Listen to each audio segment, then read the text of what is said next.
जय जय हो के का जोइ टुप्पीमा समातेर घुमाइदिउ रोइ रोइ 4 वर्षसम्म छोरी चाहिँ माइत राख्ने अहिले चाहिँ जोइ भन्न लाज लाग्दैन तिमीलाई कोरी बुढा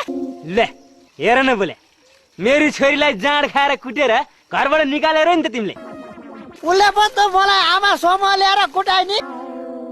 बराबरी भएन छोरी नल्याइकन के मुख देखाउन आएको नि तात्पर्य छ र ले यस्ता संगत गरेर कहिले म लाग्नु झन् आफू चाहिँ ज्वाइँ न्यास्री होला भनेर छोरी लिएर लुहुर लुहुर लुहुर पुर्याउन आइरहेको छु ज्वाइँ चाहिँ बटारिया छ पड्के तिमीलाई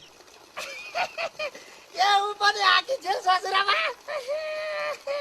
अब यो भाडा उसले बाजी हाल्थे नि सिन्धुली गाडी लेट्सको बाडी सीताबाब कान्छी सीताबाब सिन्धुली गाडी लेट्सको बाडी सीताबाब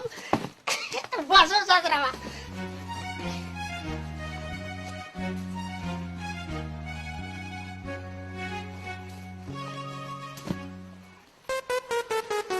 होइन छोरी त छैन त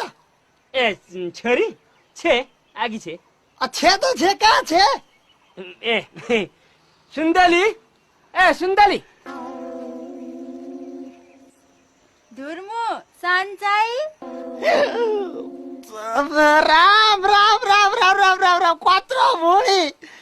बुढी कसरी भयो तेरो यत्रो घ्याम्पा यत्रो बुढी ग्यास्ट्रिकले के ज्वाइँ साहब ग्यास्ट्रिकले यता आइज न ज्वाइँ साहब बस उहाँ माइता सन्जेल चाहिँ कुन बेला ज्वाइँलाई भेटो भइसक्यो भन्छे आइज